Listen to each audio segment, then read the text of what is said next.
नमस्कार, मैं हूं मृत्युंजय कुमार झा और अगले आधे घंटे तक कमोडिटी मार्केट पर सबसे बड़ी कवरेज जारी है और आपके सवालों का सबसे बड़ा मंच तैयार है। अगर आपने कोई ट्रेड किया है कमोडिटी मार्केट में या फिर नया ट्रेड करना चाहते हैं, जानना चाहते हैं कि आपके लिए बाजार में कमाई के मौके कहां पर बनेंगे, तो आप सवाल पूछिए। नंबर आप नोट कर लें 02223001634। इसके अलावा आप 02223001635 पर भी अपना सवाल पूछ सकते हैं।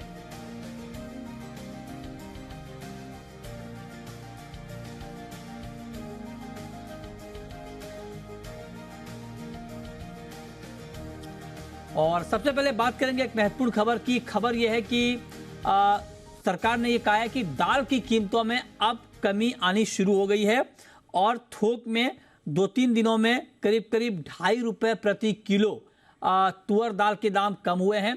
और इस पूरे मुद्दे पर हमारे संवाददाता अमरीश पांडे ने बात की है उपभोक्ता मामलों के सचिव से। आइए सबसे पहले आपको सुनाते हैं। जिस तरह से दाल की क्राइसिस एक आर्टिफिशियल बनाई गई थी, कुछ लोगों ने होर्डिंग भी शुरू की थी, कुछ म्यांमार से भी सप्लाई में क्रंच हुआ था। अभी क्या स्थिति है और आगे क्या हम देख सकते हैं? कुछ दाल की कीमतों में कमी है, सप्लाई में कुछ बढ़ोतरी?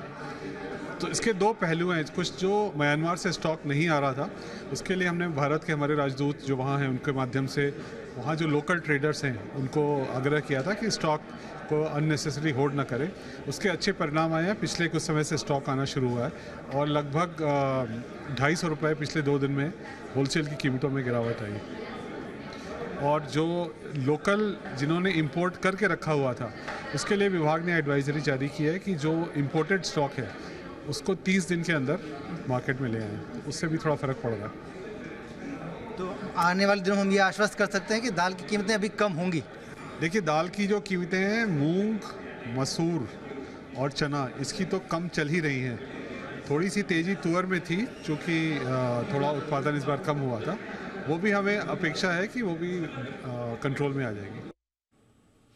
तो आपने सुना, ये बहुत महत्वपूर्ण खबर है क्योंकि दाल को लेकर बहुत ज़्यादा गहमा गहमी है और इसको लेकर सरकार लगातार कोशिश भी कर रही है। और उसी लिए देखिए कि बार बार हम आपको दाल पर अपडेट भी देते हैं और अभी अमरीश ने बात की है और साफ तौर पर जो उपभोक्ता मामलों के सचिव हैं वो कह रहे हैं कि दाल कीमतों में गिरावट अब शुरू हो गई है, आगे दाम और कम होंगे। इस पर बात करने के लिए हमारे साथ सुनील बलदेवा हैं, प्रेसिडेंट हैं आपटा के। सुनील जी, बहुत बहुत स्वागत है आपका। मेरा सबसे पहला सवाल ये होगा, और ये हम एक्सक्लूसिव खबर आपको दिखा रहे हैं कि अभी अभी उपभोक्ता मामलों के सचिव को आपने सुना और एक्सक्लूसिव बातचीत जी बिजनेस ने की है उनसे, और उनका ये कहना है कि 250 रुपये प्रति क्विंटल की गिरावट 2-3 दिनों में तुअर दाल की कीमतों में आई है। क्या ग्राउंड सिचुएशन है इस वक्त सुनील जी? बिल्कुल, तुअर के दामों में कुछ गिरावट आई है। जो तुअर के दाम पोर्ट पे 92 हो गए थे, अभी 89 है, तो 300 रुपये गिरावट पिछले 3 दिन में आई है। ये सचिव साहब की बात बिल्कुल दुरुस्त है और मैं सचिव साहब को बधाई देना चाहूंगा। मृत्यु जी, पहले आपने देखा होगा कि जो ही दालों की तेजी आती थी, सरकार को केवल एक स्टॉक लिमिट ही एक ऑप्शन दिखाई देता था और उसका परिणाम बल्कि दुष्परिणाम होते थे कि बाद में जाके सप्लाई चेन बिल्कुल रुक जाती थी। मैं सचिव साहब को इसके लिए धन्यवाद दूंगा कि उन्होंने ग्राउंड रियलिटी को समझा, हर जगह जाके और बातचीत करके हर एसोसिएशन के लेवल पे और सही कदम उठाए, जिसकी वजह से इतनी कमी है। मैं कह रहा हूँ ड्रामे इस साल बहुत ज्यादा कमी थी तुअर की, लेकिन फिर भी भाव को कंट्रोल में रखने को सक्षम हो पाए हैं। जहां तक दूसरी दालों की बात है, मैंने पहले भी आपके चैनल पे कहा है कि मसूर दाल जो है वो सब्स्टिट्यूट में तुअर दाल के जा सकती है और मसूर दाल काफी सस्ती है। मूंग की हमारी क्रॉप जो है यूपी, बिहार और एमपी के आने वाली है, इसकी वजह से भाव घट रहे हैं। चना पहले ही एमएसपी से काफी नीचे चल रहा है, तो मुझे लगता है कि अब उपभोक्ताओं को यदि तुअर दाल में भी यदि रिलैक्स मिलता है तो ये बहुत ही अच्छी बात होगी। अच्छा, एक सवाल सुनील जी आपसे मेरा और होगा कि आप जरा बताएं सर कि इस वक्त जो दलहन का मार्केट है, क्या सरकार की जो सख्ती हाल में हुई है उसके बाद मार्केट में सप्लाई का सिचुएशन इंप्रूव हुआ है? और आपको भी लगता है कि हाँ, अब अगले कुछ दिनों में तुअर दाल, क्योंकि तुअर उड़द पर ज़्यादा फोकस है, चने के दाम तो ऑलरेडी कम हैं, तो क्या तुअर और उड़द दाल की कीमत कुछ और कम होने वाली है? ये 30 दिन की जो ही सरकार की गाइडलाइन आई, व्यापारियों ने उसके सिर माथे लिया और जो 30 दिनों की गाइडलाइन के हिसाब से कुछ मार्केट में बिकवाली आई, जिसकी वजह से आपने उसके ऊपर न्यूज भी चलाई थी और आपने खुद कहा था कि इसके ऊपर मार्केट जरूर इफेक्ट आएगा। और हम उस समय शायद 3 जने थे और तीनों की ये राय थी कि मार्केट कुछ नीचे आएगा, और हम देख रहे हैं मार्केट कुछ नीचे आया है। लेकिन मैं फिर कहूंगा, हमारे पास पोर्टल पर करीबन 5 लाख टन तुअर दिखाई दे रही है। किसानों के पास, और हो सकता है ग्रामीण क्षेत्रों में कुछ तुअर हो, तो 7 लाख टन तुअर का स्टॉक है और हमें करीबन 3 महीने निकालने हैं, जून, जुलाई और अगस्त। अगस्त के बाद सितंबर ऑनवर्ड हमें अफ्रीका तुअर मिलने लग जाएगी। तो मुझे लगता है, फिर कहूंगा, पैनिक की जरूरत नहीं है, लेकिन अभी 3 महीने हमें तुअर के भाव शायद बहुत ज्यादा कम नहीं दिखाई दे। 3 महीने बाद जो ही अफ्रीका की तुअर आने लगेगी, तुअर के भाव घटने स्टार्ट हो जाएंगे। हाँ, अगले मानसून पे भी हमें डिपेंड रहना पड़ेगा, क्योंकि जून और जुलाई में भी अच्छी बारिश होती है तो तुअर की बिजाई अच्छी हो जाएगी और नई क्रॉप जो दिसंबर ऑनवर्ड हमारे यहाँ देश में आती है, उसकी भी क्रॉप अच्छी होने की उम्मीद होगी, जिसके बाद दामों में लगातार गिरावट देखने को मिल सकती है। ओके, तो आप कह रहे हैं कि आगे भी दाम कुछ और कम हो सकते हैं। बहुत शुक्रिया सुनील जी आपका हमारे साथ जुड़ने के लिए और दाल पर डिटेल में बात करने के लिए। आगे बढ़ते हैं, अब बात करते हैं कॉटन की। जी हाँ, कॉटन की कीमतों में तेज गिरावट आई है। 2 हफ्ते में भाव 9% तक घटे हैं और हाजिर में भाव 56,900 रुपये प्रति कैंडी के करीब है। एक कैंडी 356 केजी का होता है। मंडियों में आवक बढ़ने से कीमतों में गिरावट आई है। मई में आवक, मई के महीने में, मतलब इस महीने आवक जो है 9 साल में सबसे ज्यादा है, लिहाजा उसका इम्पैक्ट हम कॉटन कीमतों पर देख पा रहे हैं। हमारे साथ 2 एक्सपर्ट हैं बात करने के लिए। अरुण सेकसारिया हैं, एमडी हैं डीडी कॉटन के, और संजय जैन साहब हैं, एमडी हैं टीटी के। आप दोनों का बहुत स्वागत है। संजय जैन साहब, पहला सवाल आपसे यही कि क्या कॉटन की कीमतों में गिरावट पूरी हो गई है या अभी और बाकी है? अब अगर हम देखेंगे, जैसे आपने बताया, काफी शार्प फॉल हुआ है, जबकि इंटरनेशनल प्राइस ज्यादा नहीं घटे हैं। तो हमारी जो पैरिटी है, जो इंटरनेशनल से लास्ट 1 साल से ऊपर से आउट चल रही थी, अब वो क्लोज हो रही है। तो इससे हमारा एक्सपोर्ट वापस किक स्टार्ट हो जाएगा। जो यान का, फिनिश गुड्स का जो बहुत कम हो गया था दाम ज्यादा होने के कारण, तो मेरे हिसाब से अब यहाँ से गिरावट ज्यादा नहीं, थोड़ा बहुत और करेक्शन हो सकता है, पर बहुत ज्यादा गिरावट मुझे यहाँ से नहीं दिख रही है। अच्छा, आप कह रहे हैं कि आपको ज्यादा गिरावट यहाँ से नहीं दिख रही है। ठीक है, आप बने रहें सर। हमारे साथ अरुण सेकसारिया भी हैं, एमडी हैं डीडी कॉटन के। अरुण जी, बहुत बहुत स्वागत है आपका भी। क्या आपको भी लगता है कि अब कॉटन के दाम यहाँ से और नहीं गिरेंगे? अरुण जी, आप सुन पा रहे हैं? हाँ जी, क्या बोल रहे हैं सर? मैं कह रहा हूं कि कॉटन में बहुत तेज गिरावट आ चुकी है। 2 हफ्ते में 9% दाम घटे हैं। क्या और घट सकते हैं दाम? सर, अभी ये कहना तो मुश्किल है, बट जो हिसाब से बाजार गिरा है वो हिसाब से एक्सपेक्टेशन किसको थी नहीं, नंबर 1। और नंबर 2, अभी ये भाव में इतने जो बाजार गिरने से अभी पैरिटी काफी एक्सपोर्ट में भी आ गई है, थोड़ी यान में भी डिमांड आई है। तो मेरा मानना ये है कि जो गिरना था वो गिर गया, प्लस माइनस भी हो सकता है, तो 2-3% प्लस माइनस हो सकता है, उससे ज्यादा गिरने की संभावना कम थी है। कहना प्लस माइनस तो मतलब बढ़ने की भी 2-3% ही संभावना है क्या? नहीं, बढ़ने को कभी वापस अभी मैं ये बोल दूं कि बढ़ जाएगा। नहीं, आपने कहा प्लस माइनस, प्लस में तो बढ़ना, प्लस माइनस मीन्स इसमें 1-2% और गिरने की संभावना है। ज्यादा कोई अभी सब मेरे को नहीं लगता बाजार गिरेगा। अच्छा, आपको नहीं लगता गिरेगा, तो आपको लगता है कि बढ़ेगा? बढ़ना देखिए टोटल डिमांड के ऊपर है जी, बिकॉज अदरवाइज आज अगर डिमांड नहीं होगी तो बढ़ के भी बाजार किधर जाएगा? घटना ही नहीं चाहिए था। अगर डिमांड हो नहीं होगी। गोल जवाब मत दीजिए सेकसारिया जी, गोल जवाब दो सर। गोल क्या दूं मैं आपको? मतलब आप एक्सपर्ट हैं सर कॉटन के, मतलब आपसे ये उम्मीद नहीं है, आपसे ये उम्मीद नहीं कि आप ऐसी राय देंगे। सबकी एक्सपर्टीज जो है वो खत्म हो गई जी। मतलब फार्मर्स ने सबको एकदम रास्ता दिखा दिया कि भाई how they can control the market. अच्छा, बट एक बात पक्की बात है कि अभी फार्मर्स को भी माल लेके आना। अच्छा, दूसरी बात क्या है, अगर भी आज एमएसपी अनाउंस हो जाती है, एमएसपी में अगर समझो 10%, 15% बढ़ा देंगे, तो फार्मर अराइवल एकदम तोड़ देगा, तो वापस बाजार बढ़ जाएगी। अच्छा, तो ये एक्सपर्टीज कुछ नहीं रहेगा। क्या बात कर रहे हैं आप? हैं एक्सपर्ट सर, आप मान नहीं रहे, आपका बड़प्पन है। नहीं सर, है ना। अब आप बने रहे। आपके मित्र भी हैं, संजय जैन साहब भी हमारे साथ जुड़े हुए हैं। संजय जी, आप बताएं सर कि अगर मैं आपसे पूछूं कि अगले 1-2 महीने में कॉटन का प्राइस क्या होने वाला है, तो आप क्या कहेंगे? सर मैं तो वह हूँ कि रेंज बाउंड ही रहेगा, ज्यादा घटेगा भी नहीं बढ़ेगा भी नहीं, थोड़ा बहुत डिमांड सप्लाई से चलेगा। अभी जब तक अपने को क्लैरिटी नहीं आती है नेक्स्ट क्रॉप की कि बारिश के बाद में सोइंग कैसा रहता, हाउ द क्रॉप डेवलप, तो तब तक कोई खास तेजी की मुझे नहीं लगती है और रेंज बाउंड ही रहेगा। यहाँ से गिरना था जो गिर गया मोटा मोटी, जैसे अरुण जी ने कहा मैं पूरी तरह से सहमत हूँ, 2-3% का ही अप डाउन का गेम है। % का ही अप डाउन का गेम है, लेकिन सर लोग गेम तो ये जानना चाहते हैं कि 2% अप का गेम है या 2% डाउन का गेम है। खेल तो तब होगा या लोगों का ट्रेड तो तब होगा। हाँ, ये तो सुबह से शाम में हो जाता है आजकल। हाँ, तो हाँ, अब हाँ। जो वॉलेटिलिटी मार्केट में हो गई है, आई थिंक तो 2-3% की कोई वैल्यू नहीं है, रेंज बाउंड रहेगा अभी यहाँ पर मार्केट। ठीक है। सीक डायरेक्शन फ्रॉम के इम्पोर्ट्स भी बहुत आने वाले हैं जो लोगों ने कॉन्ट्रैक्ट किया था। भाई ये पक्की बात है, ये गिरावट से इंडस्ट्री को काफी नुकसान होगा। ठीक है, अब जरा हमें ये बताइए अरुण सेकसारिया जी कि डिमांड सप्लाई का सिचुएशन अभी कैसा है, मतलब कॉटन की डिमांड कैसी है और उसके सामने सप्लाई कैसी है? देखिए बात ऐसी है, जहाँ तक डिमांड का सवाल है कॉटन का, अगर कॉटन की डिमांड होती तो ये बाजार इतना गिरता नहीं, नंबर 1।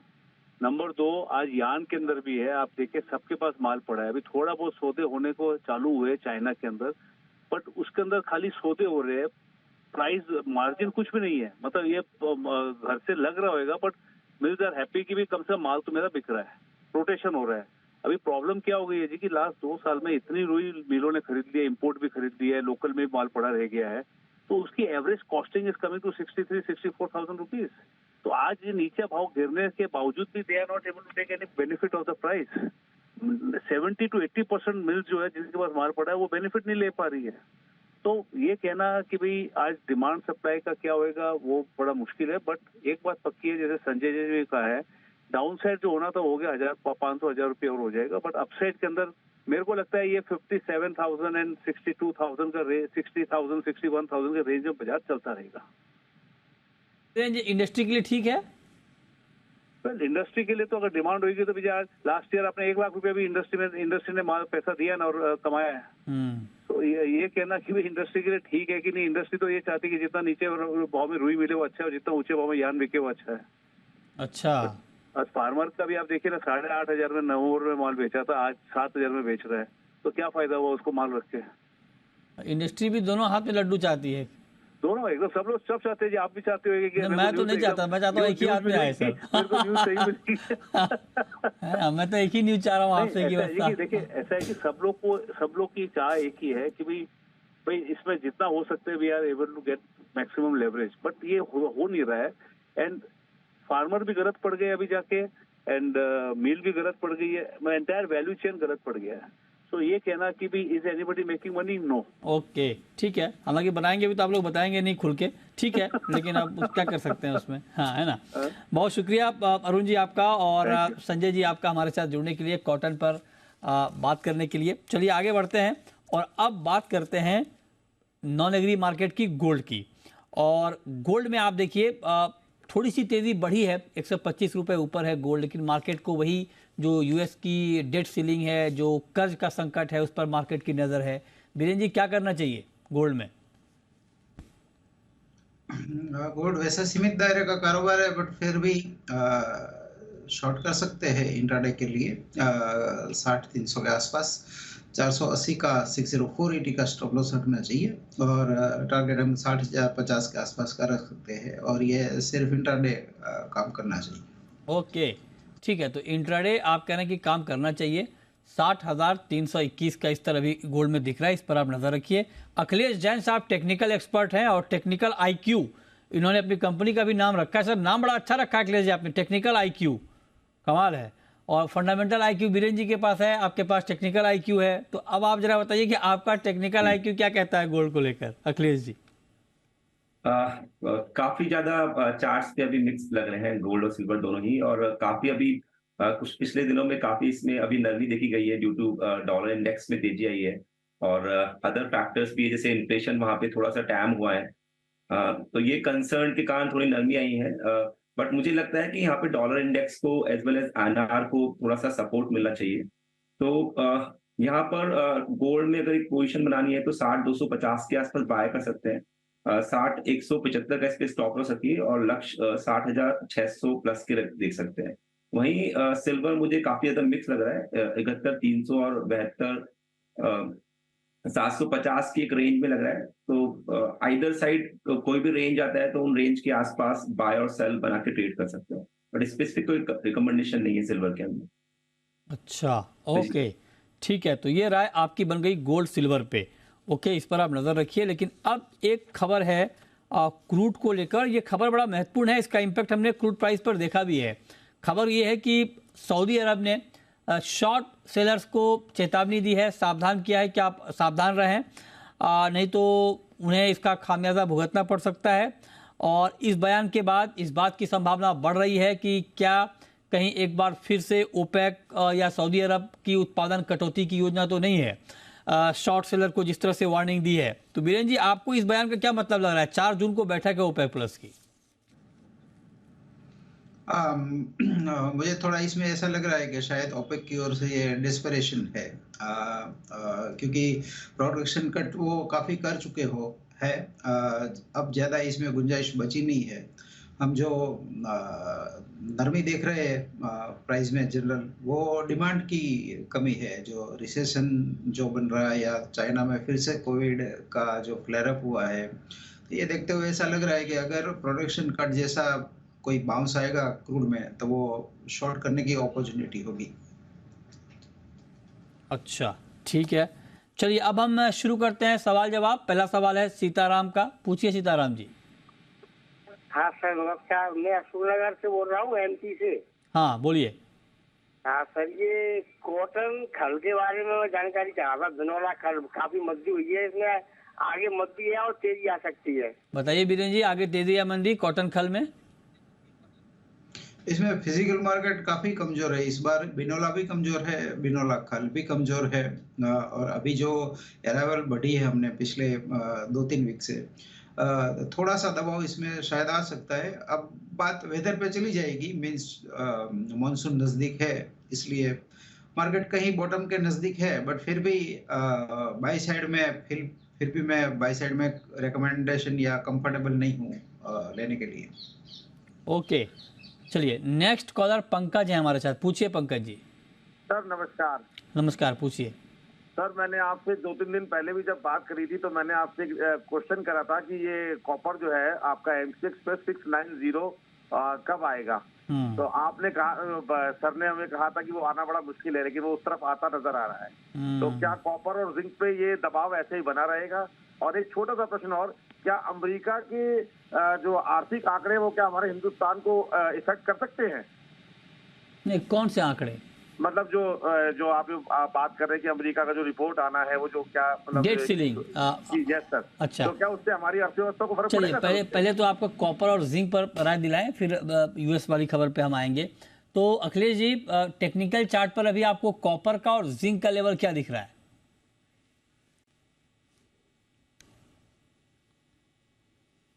अखिलेश जैन साहब।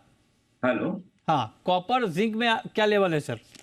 हाँ, अभी ओवरऑल सेंटिमेंट डाउन ही लग रहा है कॉपर और जिंक दोनों के अंदर ही। जैसे ओवरऑल जो सिनेरियो है चाइना से, वो काफी जो इन्वेंट्री फैक्ट्री एक्टिविटीज है या वहाँ के जो रियल एस्टेट है, हमने देखा 2020 के आसपास से वो स्लो डाउन है बहुत ज्यादा। तो वहाँ पे प्राइसेस में हमने कंटिन्यूस एक मंदी आती देखा है। तो जिंक में मुझे अभी फर्दर और डाउन साइड लगता है। यहाँ पर अगर 210 के नीचे, 212 के नीचे भाव रुकते हैं तो मुझे लगता है कि जिंक में एक फर्दर फॉल है एटलीस्ट 10% का। तो 180 के आसपास तक के भाव भी हमको देखने को मिल सकते हैं।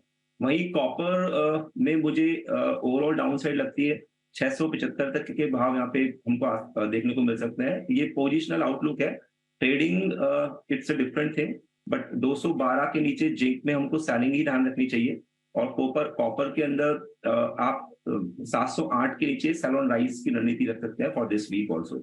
ओके, ठीक है। अब एक सवाल इनका और था कि अमेरिका का जो डेट सीलिंग वाला मामला चल रहा है उसका क्या इम्पैक्ट होगा? हालांकि इम्पैक्ट तो पूरी दुनिया पर किसी न किसी तरीके से होगा। अमेरिका का डिफॉल्ट होने का मतलब बहुत बड़ा होगा, हालांकि आज तक के इतिहास में नहीं हुआ है। एक बार हुआ था यूएस में, लेकिन वो टेक्निकल वजहों से हुआ था। उसका कोई पॉलिटिकल रीजन नहीं था डिफॉल्ट का, वो जल्दी रिजॉल्व भी हो गया था, लेकिन इस बार के हालात कुछ अलग हैं। वीरेंद्र जी, क्या टेक है आपका इस पर? लास्ट मिनट कुछ सेटलमेंट हो जाएगा इसमें। करीबन 3-4 बार ऐसा मैं देख चुका हूँ, बट लास्ट टाइम डील हो जाती है। और बाकी भी प्रमुख साहब को, बाइडेन साहब को एग्जीक्यूटिव ऑर्डर की जो स्पेशल पावर मिली है, तो वो इस्तेमाल करके वो डिफॉल्ट अवॉइड कर सकते हैं। ओके, अगला सवाल है संदीप का, गाजियाबाद से हैं। पूछिए संदीप। नमस्कार सर। सुन रहा हूँ, पूछिए। आवाज आ रही है, पूछिए। सर, मैं जिंक के ऊपर पूछना चाहता हूँ, जिंक में क्या होने वाला है, नए वाले कॉन्ट्रैक्ट के बारे में बताएं। अच्छा, जिंक में क्या होने वाला है। ओके वीरेंद्र जी, आपका क्या व्यू है सर जिंक पे? जिंक लगातार गिर रही है, 390 से गिर के अभी 210 तक आ गई है। ये बेसिकली एक्सट्रीम ओवरसोल्ड है, बट इसमें एक स्विस ट्रेडर का लंबा पोजीशन फंसा हुआ है, और चाइना की जो रियल एस्टेट की डिफॉल्ट से ट्रबल है जो, वो भी एक मंदी का कारण बना हुआ है इसमें। नेक्स्ट कॉलर पारस हैं, आप हमारे साथ जुड़ रहे हैं। पूछिए पारस। नमस्कार सर, मेरे क्रूड पे सवाल है सर। करंट भाव में क्रूड बाय करना चाहिए नहीं करना चाहिए? करंट रेट पर क्रूड बाय करना चाहिए या नहीं, बताइए जैन साहब। क्रूड में अगर बाय करना चाहते हैं तो इसमें स्ट्रिक्ट 6095 के स्टॉप लॉस से आप बाइंग पोजीशन बना सकते हैं, क्योंकि काफी ज्यादा सिग्निफिकेंट एक रैली आ चुकी है और यहाँ पे टैक्स सेलिंग का और अदर कंसर्न भी आ रहे हैं। तो मुझे लगता है कि अगर कोई भी बाइंग पोजीशन बना रहे हैं यहाँ पे, तो एक बार 609। ठीक है, ओके, इस पर आप नजर रखिए। अच्छा बीरेन जी, अच्छा इस बीच करण सिंह जुड़ रहे हैं बीकानेर से। पूछिए करण जी। बाब जी बोल। किस पर सवाल है आपका? ग्वार पे। ग्वार, अच्छा चलिए, अच्छा है कि आपने ग्वार पे सवाल पूछा है। टेक्निकल और फंडामेंटल दोनों एक्सपर्ट हमारे साथ हैं। बीरेन जी, पहले तो आप बताएं सर, फंडामेंटली ये मार्केट कैसा है अभी ग्वार का? अभी तो सब मार्केट कमजोर है। चाइना में कहाँ से समर में कोरोना कहाँ से आ गया वो मुझे समझ नहीं आ रहा। विंटर में तो आता था, वो पता था, बट अब समर में आ गया है। तो सब कमजोरी रहे। जीरा तो कमजोर नहीं था सर, जीरा खूब खा रहे हैं चाइना वाले कोरोना में। सिर्फ जीरा मजबूत है और टर्मरिक मजबूत है। ये दो मसालों में ये दो काउंटर मजबूत है, बाकी सब काउंटर में सुस्ती है। मेटल से लेके हर चीज में सुस्ती। अच्छा, टेक्निकली अखिलेश जी क्या लग रहा है ग्वार में अभी आपको ये लेवल? दोनों ही कॉन्ट्रैक्ट्स अभी साइडवेज टू डाउन लग रहे हैं, जैसे मैंने पिछले शो में भी कहा था। तो अभी गंवार का जो ट्रेड है थोड़ा रेंज लग रहा है 54 से 5825 के रेंज के अंदर। बट मुझे लगता है क्योंकि अगर गम का जो चार्ट्स हैं वो काफी ज्यादा क्लियर है और वहाँ पे लग रहा है कि काफी दबाव बना हुआ है, तो उस साले में वहाँ पे लग रहा है कि हमको सेलिंग करनी चाहिए। तो गंवार भी हमको उछाला मिलता है, तो इधर सेल साइड में पोजीशन हम बना सकते हैं। तो सेल ऑन राइज स्ट्रेटेजी रख सकते हैं गंवार कॉम्प्लेक्स के अंदर। तेजी पर बिकवाली की स्ट्रेटेजी आप करें कि रख सकते हैं ग्वार पे।